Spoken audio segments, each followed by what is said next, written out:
Now, 2 weeks ago, Sinclair announced a new micro. It's the Spectrum 128, a memory-expanded version of their best-selling, although now ageing, home computer.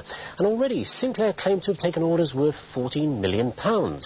It was launched last year in Spain, but it wasn't available in British shops because Sinclair still had vast stocks of the older 48K machine to sell. Sinclair say the new Spectrum is aimed at the so-called entertainment market. Well, that's games to you and me. But for some inexplicable reason, there isn't a joystick port to be found on it. Well, presumably Sinclair still have a vast warehouse full of Interface 2s. However, they have taken the opportunity of sorting out some of the shortcomings of the earlier machine. For instance, the old dot crawl, which caused a lot of criticism of the picture quality, has now been eliminated. And there's a new 8-pin DIN socket on the back here, providing composite video or RGB output. So now you can use a high-resolution monitor. Well, of course, you can still use a domestic TV if you like this. There's also much better sound, which now comes out of the TV speaker. Well, hardly Kurzweil, but not too bad. It uses a standard 3-channel sound chip, and already the cynics are saying that at last the Spectrum has the sound capabilities of the long-dead Auric. However, it is a big improvement on the inaudible old beep. Now, this program here is called Gladiator from Domark. It's been specially written for the 128, but prospective owners will be worried about compatibility with existing Spectrums, for which there are some 5,000 titles. We spoke to Sinclair Research, who said it was overwhelmingly compatible, but warns that some peaks and pokes may not work. Certainly the programs I've tried have worked. In fact, this is actually 2 micros in one. On power up, just reset it, it kicks off in 128 mode, as you see, and it's ready to load a tape at a single key press.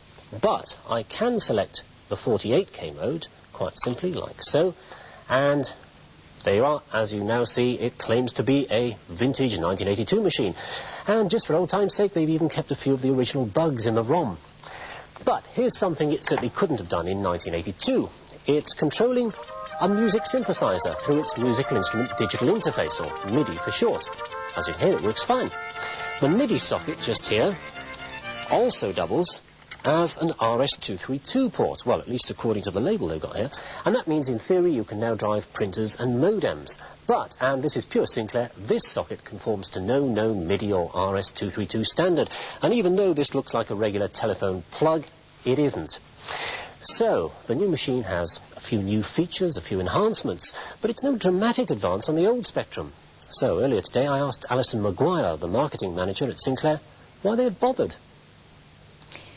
We bothered because we wanted to give people more features that would make the 128 a better entertainment machine and an easier machine to use for programming. And we've tripled the memory, we've vastly improved the sound, and we've added a new piece of software that makes it easier for people writing basic programs. Such advantages as there are have got to be measured against the price, which people are saying is horrendous, £179. How do you justify that?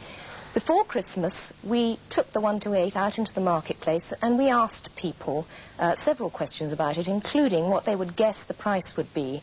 And the vast majority set the price at between 170 and 180.